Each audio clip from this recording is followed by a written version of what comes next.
Hi, this is Brad with Copper Creek Cuts, a lawn care company in Northeast Florida. Today's video is sponsored by Jobber, which I'm eternally grateful for because, as the title implies, I lost a ton of money on this job. This is another longer video that's going to have some timestamps in the description, but I do feel like there's a lot of backstory that needs to go into it, especially because my hopes for this kind of video is that somebody could be either entertained or informed and maybe taught a little something if they are thinking about project work or any type of job really where you're getting out of your comfort zone, because that's what I'm doing with this stormwater maintenance type work, which after this job might be the last one I get, but we'll see how that turns out. So you see me in the background preparing for this job. It was located in Orlando, Florida, which is about 3 hours away. So I was bringing the Ventrac. I was bringing this Toro brush cutter in case there was anything I couldn't get with the Ventrac. I loaded up the Echo SRM 3020, which is a heavy string trimmer that I own. This brush cutter, I use it so infrequently that the battery has died on it and it almost always needs to be jumped off. Keep that in mind. It will be very important later when I go to use it on the job, and not in a good way. So normally I will jump it using my 36-inch Bobcat Stander just because it's easy to get that machine everywhere.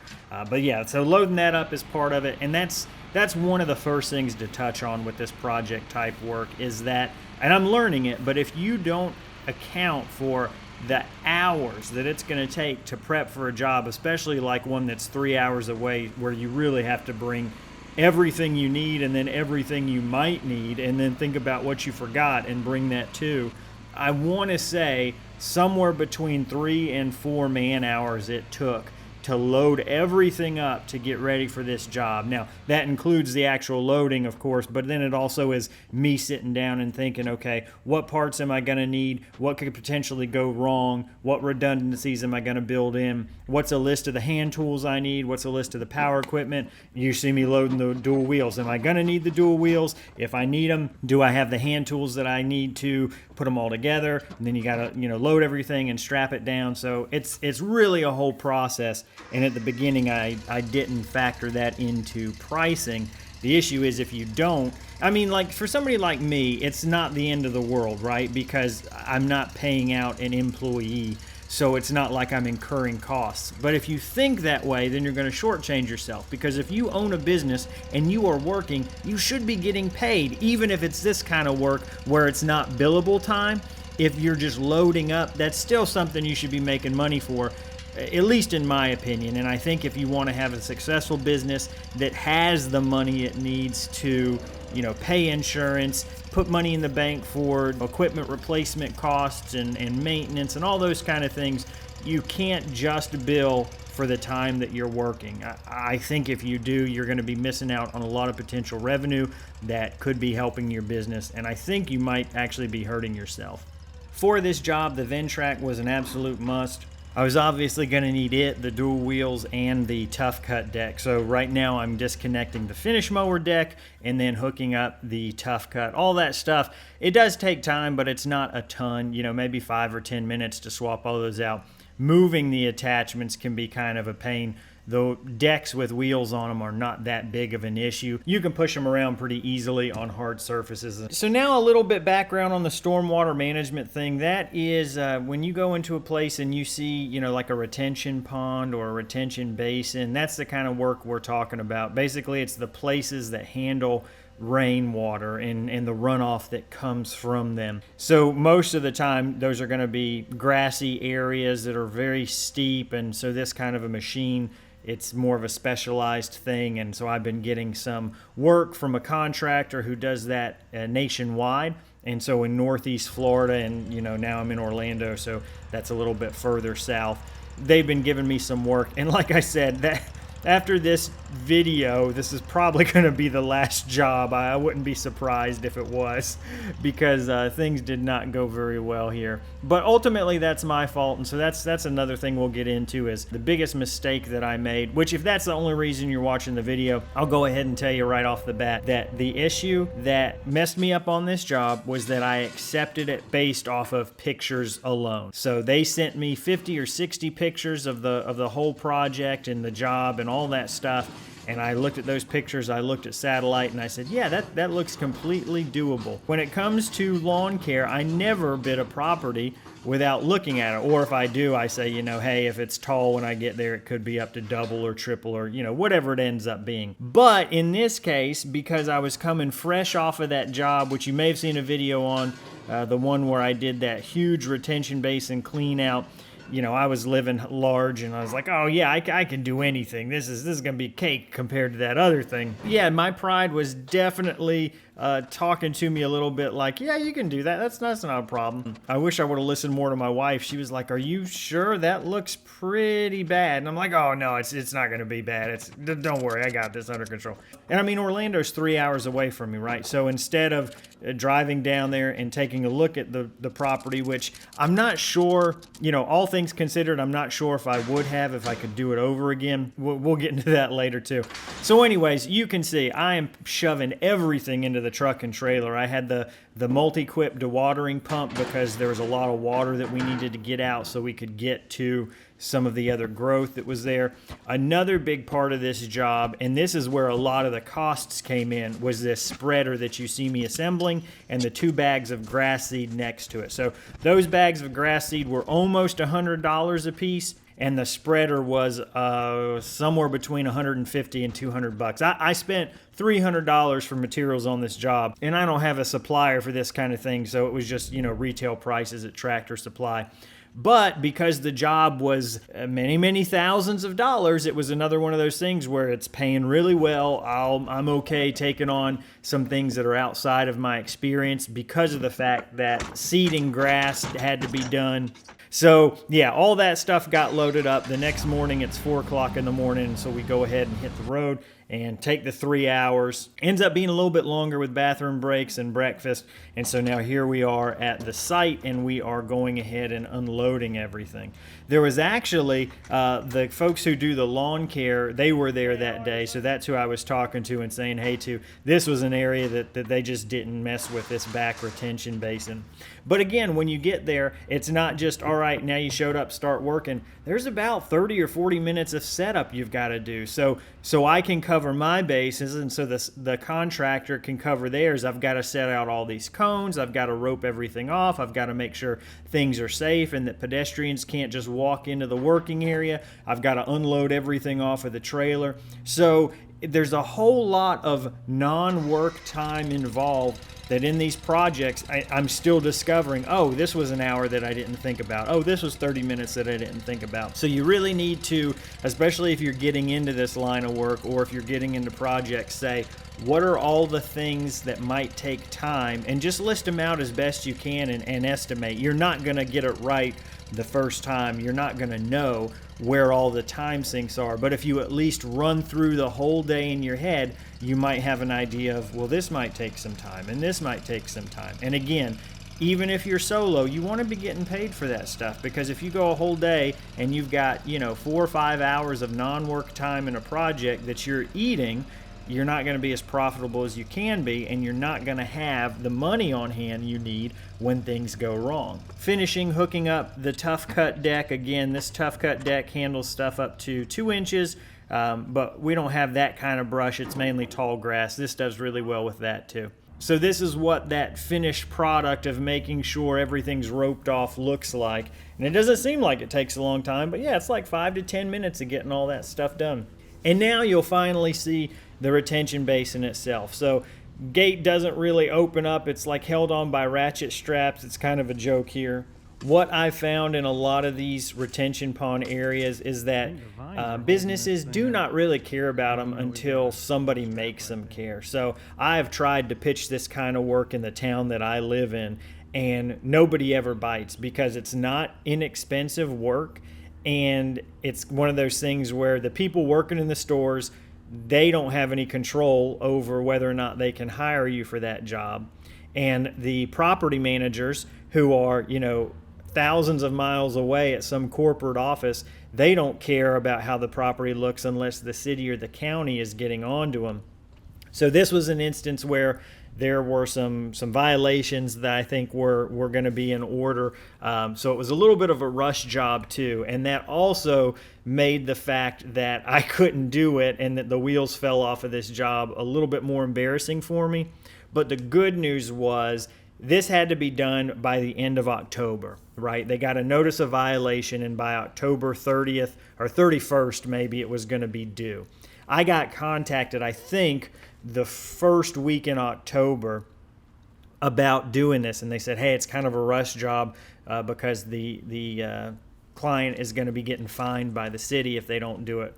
So within 2 days, I had gotten my schedule to where when they approved the pricing, I would be able to go. And so I am there on site just 2 days after they said, yep, we approve your price. And so again, that was still, I believe, within the first week of October. So, you know, it's not a spoiler to say I did not get to finish this job. But the only good thing I could say is that, well, at least it didn't cost the client a lot of time, because the next time I was going to be able to do this job was on the 24th, and I can only imagine how terrible that would have been if I went down on the 24th and found out all this stuff of why I couldn't do it, and then said, oh, yep, sorry, I know it's due 7 days from now, but you're going to have to find somebody else. So that's really the only silver lining in this whole thing, was that even though it didn't work out, I really only cost the contractor a few days of time. I'm sure there's more than that, because they've got, you know, labor costs of them having to struggle to find somebody, but I'm not counting that in this scenario. So as you can see, the property has a ton of issues. This one is a giant washout that was going to be a follow-up project, but runoff from the neighboring property has completely eroded this section of ground. You can see the roots from trees. You can see the concrete chunks the fence posts were set in. It's completely ridiculous. That was another reason why I wanted this job, and I took it just off of pictures, because there was the potential for a lot of future work. Some of the concrete swales or drainage runoffs, they were damaged too, and they needed to be replaced eventually. So I was like, you know what? This is a great job for me to learn a lot of stuff on. I'm going to make a ton of money. I don't need to see it. I'm willing to take the risk. That scenario will work out for you sometimes. In this one, it did not. That washout was a ton bigger in real life than the picture showed. The other thing is, the folks who were taking the pictures, they kind of took them from far away and zoomed in, which led to low picture quality, and you couldn't really tell certain things. And I want to say the pictures were also, they were close to a month old as well. So I didn't think it would be that. I was like, oh, just a month. That's not bad. But there was a lot of stuff that grew up some during that month. Lots of things that I should have thought about that I didn't. So now I'm walking it, and I'm starting to feel a little bit concerned because there is more overgrowth than I thought. There are more bare, sandy spots than were pictured. So I'm like, am I going to have enough grass seed and erosion control matting to put grass seed down on all these bare spots? Another thing that they wanted done was trees under 4 inches cut out. And based on the pictures that I saw, it didn't look like any of them were under 4 inches. Then when I get there, I'm starting to see, oh, wow, there are some. There's some down limbs, so this is going to be more brush, more trips to the dump than I was thinking. So at this point, I am nervous, but nothing's really changed. You know, maybe the job's going to be a little bit bigger than I thought, but it's nothing that the Ventrac can't handle. You know, I'll just have to spend an extra hour of seat time on the Ventrac, worst case scenario. Then I start getting into this area, and the concern is how much water there is. There's a lot more water than I realized. And the issue with that is I can't get that brush that's in the middle of the pond without draining that water out. So I've got that pump. It moves about 200 gallons a minute, which is a ton of water. But the amount of water that's in this pond is an enormous amount. This is something where I am now very anxious about. I'm going to have to spend a lot more time dewatering than I thought I was going to have to. And that fear is only going to compound as I walk further down, because there's still a huge portion of the pond over here that I'm heading up to. One other big consideration in this whole job was the logistics of the travel down here. So I had my wife with me. She was going to help me out on this day. Like I said, it's a 6-hour round trip. So we were betting on this being a super long day, but we'll show up when the sun comes up. We'll be done when the sun sets. It'll probably be a 16 to 18 hour day, but we can knock it out. and we'll make some great money. We've got 2 kids, and my parents were kind enough to let them spend the night so that we could leave at 4 o'clock in the morning. And we had a contingency plan that, look, there's a small chance we might be getting a hotel in Orlando and working this job in the morning to finish up, but definitely not longer than that. But the more that I'm looking, the more I'm realizing this is going to be at least 2 to 3 solid days of work for the both of us. And that just simply will not work. Because now you're looking at my parents having to watch the kids for longer than they planned. Now we're missing school for longer than was planned. It's just there's a lot of things playing into it where that is starting to weigh on my mind, and that's also one of the big time constraints and why I was gambling on this job only taking a day or a day and a quarter maximum. So that was definitely one thing that was in the back of my mind as a huge worry, because I'm seeing all these things that, well, this is a little bit worse than I thought, and that's going to take more time than I thought, and it's all backing up against that ultimate deadline of we don't have more than a day and a quarter to finish this stuff, and it's looking like we might get there, but at least at this point as I'm walking, I'm still optimistic. I think it's going to be a lot more work. I think I might have messed up on some things, but the Ventrac, it'll knock this stuff out tremendously quick, this overgrowth, and I think we've got enough seed and everything for the bare spots. But this pond is really worrying me because look at how much water there is. This thing is huge. There's like an island of brush in the middle that I need a John boat to get to. I start seeing this, and now the panic is starting to creep in. There's a lot of trash here. You know, I really should have brought like a pool skimmer to get the trash out of this pond. And so now I'm seeing how much water there is, and I realize that dewatering needs to be the first thing I start in on if there's any chance of us getting this work done in the time frame we have.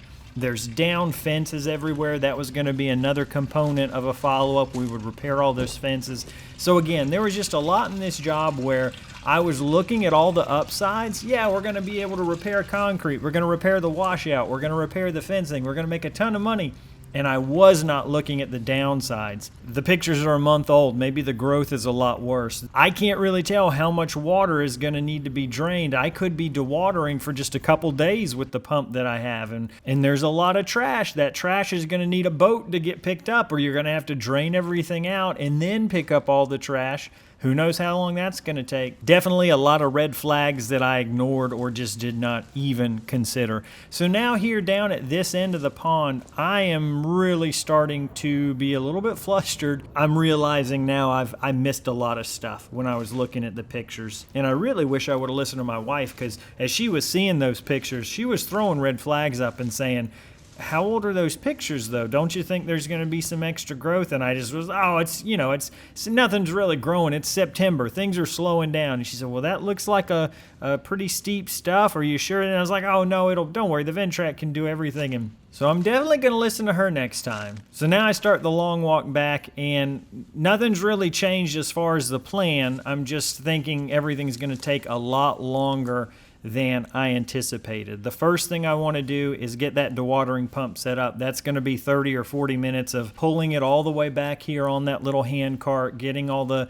hoses unrolled and set up and the flow right and all that kind of nonsense. But I've got to cut a path through. So first I need to get the Ventrac and, cut a little 6-foot path that I can pull that stuff through. Then once the dewatering pump is set up, I can worry about the next thing. That's one thing I found that's helpful, is to try and compartmentalize, like on a big project like this. If I start thinking about all the stuff that needs to be done, I just start shutting down. So instead, just what's the first thing that has to happen? Well, I need to start draining water. Okay, in order to do that, I have to cut a path to get the pump back there. So just walk back, get the Ventrac ready, go ahead and start it up, and worry about everything else after that. At this point, even though I'm nervous, I'm still confident enough in my original assessment that I think we can still get it done, and I'm still going to try. I haven't given up at this point. Hindsight being 20/20, I can see that if this job would have worked, it would have required me to just basically live in Orlando for 3 or 4 days. I don't know if that's something I want to do in this line of work. One of the reasons I started mowing lawns in the first place was because of the flexibility of the schedule and how I could be home with my family. I could still mainly be a stay-at-home dad and a part-time lawn care guy. I do not know if I want to start taking on projects where they're going to be requiring me to be away from home for multiple days. Now, that's all kind of a moot point because this is the first time in 7 years that I've had a job like this. And I've alluded to it several times, but this will probably be the last time I ever have the opportunity for a job like this because of how it went. So I don't even know if it's something I'll ever have to think about again in the future. But one big learning point was, if it's not somewhere I can commute back and forth to, it's probably an indication I just need to go ahead and turn the job down. So I most likely, given the chance again, would just say, Orlando's a little bit too far. I appreciate the offer though. Having seen how steep that terrain is, I know now I definitely need duals. That's another 5-minute process. It's not really that bad. I've probably done it, oh goodness, multiple dozens of times at this point. All that you really need to do is drive up on some 4x4 blocks or some other type of dunnage. I carry these blocks around with me all the time, no matter what, so it's pretty easy to always have them handy. You screw these wheels on, righty-tighty, lefty-loosey. They thread onto a hub on the main wheels. And then from there, you tighten down this drawbar. You're supposed to use a torque wrench to get it to something like 100 foot-pounds. I just use a regular socket wrench and get it about right. But as you'll see, the issue with that is sometimes you get it wrong. And on that left rear wheel, I did not tighten that drawbar down enough. Another issue, I just zoomed in on the weight transfer. That's something that will take weight from the front attachment and put it on the front axle. You want that when you're dealing with slope so that those tires have extra traction, extra pressure on them. And unfortunately, I forgot to change it from 0 on the last attachment that I was using. My wife was kind enough to do some of the camera work for me. She doesn't often do that, so there was a little bit of a learning curve in that and how I needed to coach her in order to get some good shots, but she did a wonderful job and I appreciated having her. In fact, she was also the only bright lining of the day. Oh, here you go, I see I just changed the weight transfer setting back. I caught that. I was like, oh, that could have been bad. I averted disaster, but no, the disaster's coming up soon. But back to my wife being with me, that was really nice. There were a lot of things she was very helpful for. One of them you'll see soon. Here, you might have saw it in the thumbnail. But if she wasn't there, this day mentally and emotionally would have been a lot worse. Everything went wrong, but at least being with her, we were able to laugh about a lot of stuff about, like, I can't believe how terrible this is. So that was nice having her there. I think at this point, this is when things are going to start going bad. I'm trying to experiment and see how much of this I can get, and I'm realizing, wow, this thing it puts me at a really steep angle that I am not loving, and I'm worried about how much of that bottom area I'm going to get. And uh-oh, here we go. We're doing a little bit of spinning now, so let me go ahead and shut the deck off and raise it up some, and that's when I'm figuring out one of the main issues with this whole pond is that the soil is just sand. And you know, you can see now I've just spun my wheel off, so I'm not even getting traction there.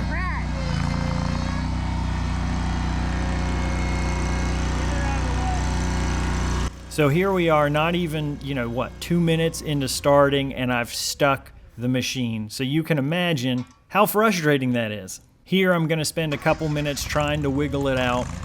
I just end up burying it more. I cannot go forward because of how steep that ditch is and because of how much water there may be in there. The other thing that I'm worried about at this point, because I have lost that left rear tire, this whole thing is a lot tippier than it should be. So the only way that I'm going to get out of this is by backing up. I cannot go down to the left or to the right because of the angles. I'm really concerned about flipping this thing.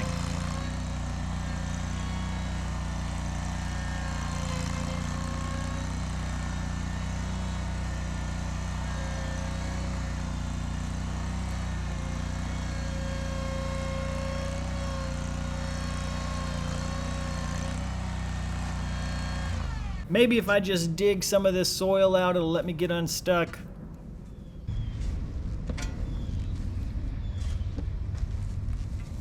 You can see here my wife did some close-ups of everything.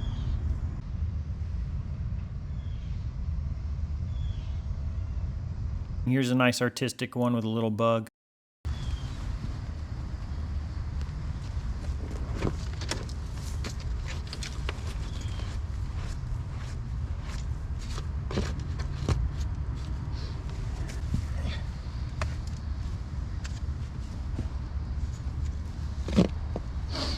I don't think you have it deep enough on this side.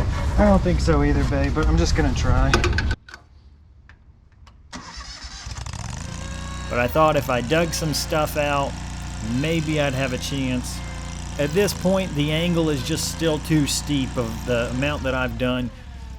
I thought about bringing the truck in, and another reason I'm glad my wife was there, she was like, well, what if you get stuck with the truck? I was like, yeah, that would be really bad. So I'm still trying to find out if I can pull myself out. I've got a come along that I always keep on the truck. So I went ahead and wrapped that around the tree, which is not what you're supposed to do. Thankfully, I do figure it out later. Now I'm trying to attach this thing, and it's not working, so I've got to go get the hitch for it. Now I realize I've got the wrong pin for the hitch. I've got to go back for the right pin. I finally stop and think about the fact that if I do that the way I was thinking, I might kill that tree with that metal around it. So I swapped that for a soft shackle. But then that means I've got to spend 5 minutes ratcheting all the slack back in. Then I realize that the recovery rope is too long, so I need to take some slack out of that. And now my come-along's too short, so I have to let out what I spent 5 minutes ratcheting back in.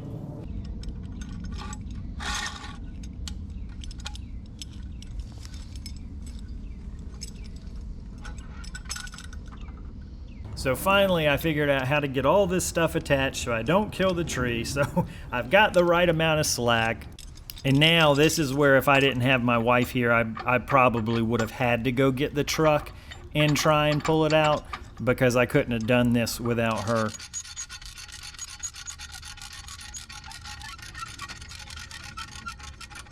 I think I need you in there backing up. This is pretty scary. Yeah. So you're not gonna go anywhere. That's the good thing. So just turn it on. Your key.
That was pretty scary. Woo! Good job. I thought you were about to go for a swim. Hold on, I need you to come back some more so I can put this wheel on. Okay. Hold on, let me unhook this thing. Okay. It's a good thing you were with me. I'm glad you didn't have to do that by yourself. I couldn't have done that by myself.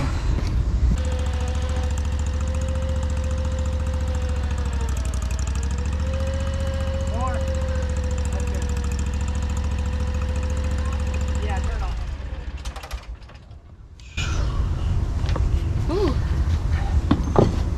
Alright, well, we're not going to do any of those angles anymore. Some water. Yeah.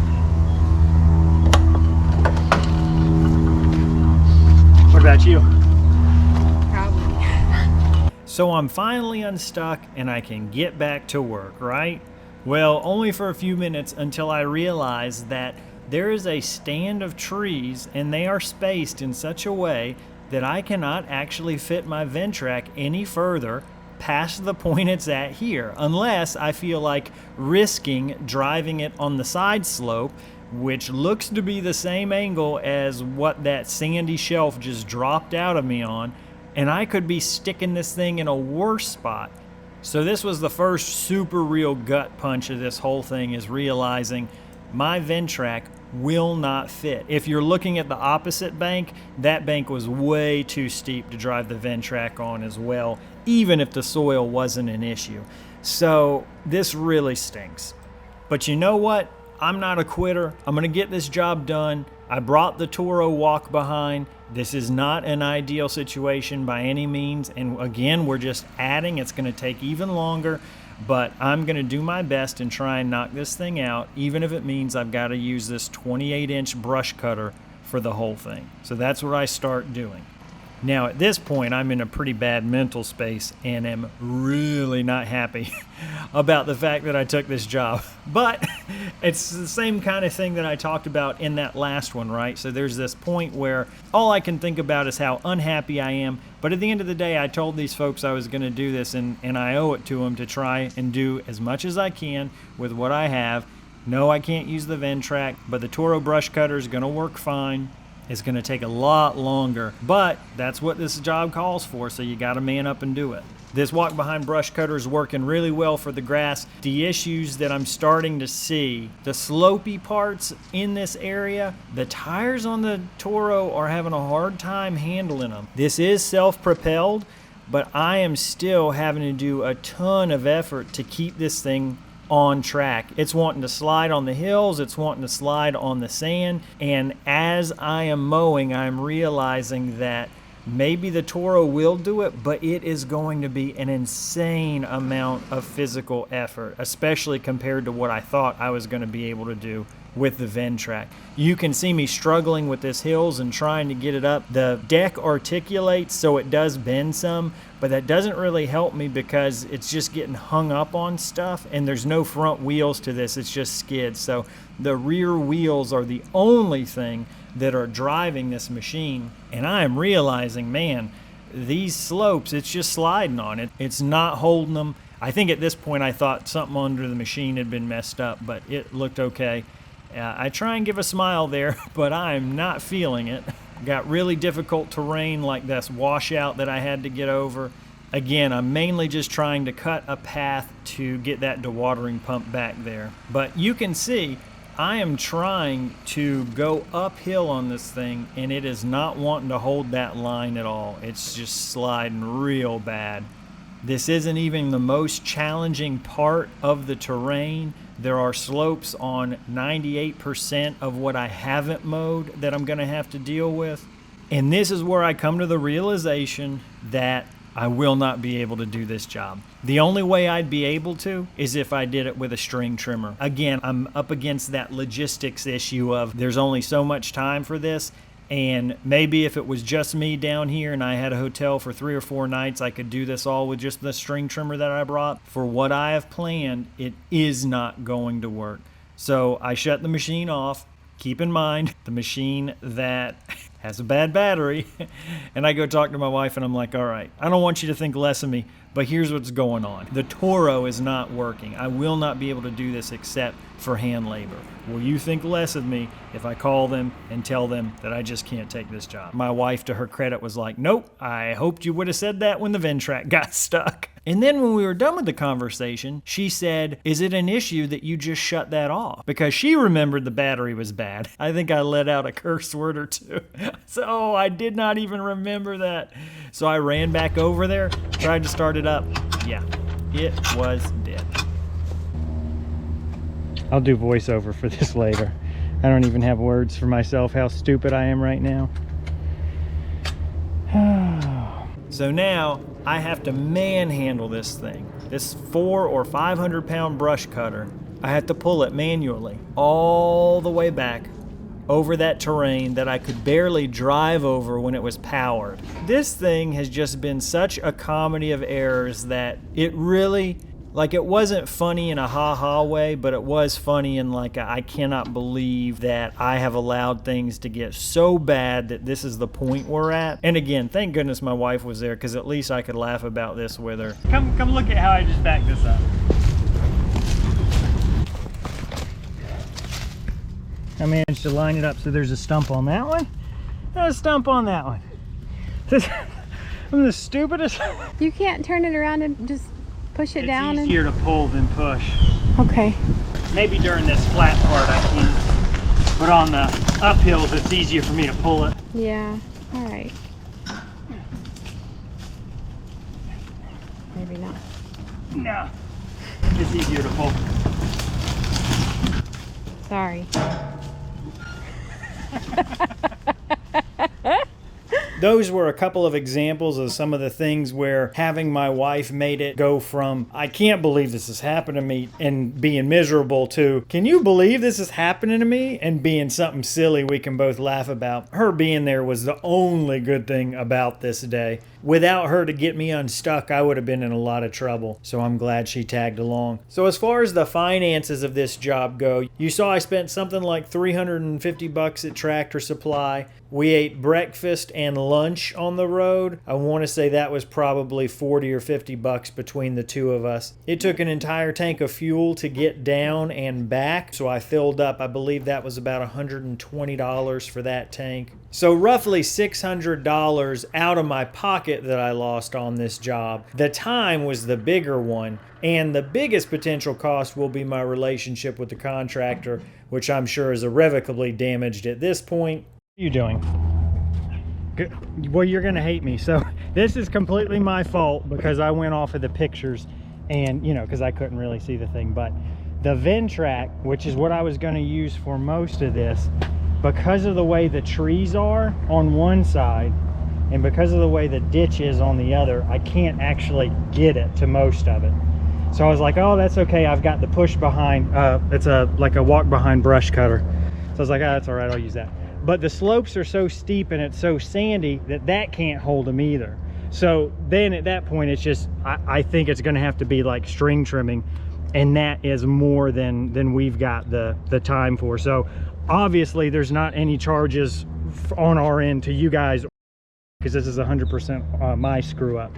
So I apologize. If you've been watching my channel for any amount of time, you know I don't really have any sense of shame. I've been on YouTube for 7 years now, and you don't have to look very far for a video of mine where I'm admitting to some mistake. So none of this is really to solicit advice on how I could have done this better. It's more of a warning to you. And the only way I ever learn things is by making mistakes and saying, wow, that was terrible, I'm never gonna do that again. So hopefully my mistakes can be stuck in your mind. So if you're presented with something similar, you can say, wow, that's the exact same mistake Brad made. I'm not going to make that one. And again, a huge thanks to Jobber for sponsoring this video. Since I did lose so much money, they helped offset that a little bit. Jobber's a CRM, customer relationship management tool you can use to run your business, especially since I've been getting into projects. I've been trying to find a software that is a little bit more robust. They have given me a link which you can use for a free trial on your own with a discount. It'll be down in the description, the comment. If you've got any questions, feel free to shoot me a message. But again, this video, just to give you some entertainment if you are not in the industry, and if you are in the service industry, give you some education and some of the mistakes that I ran into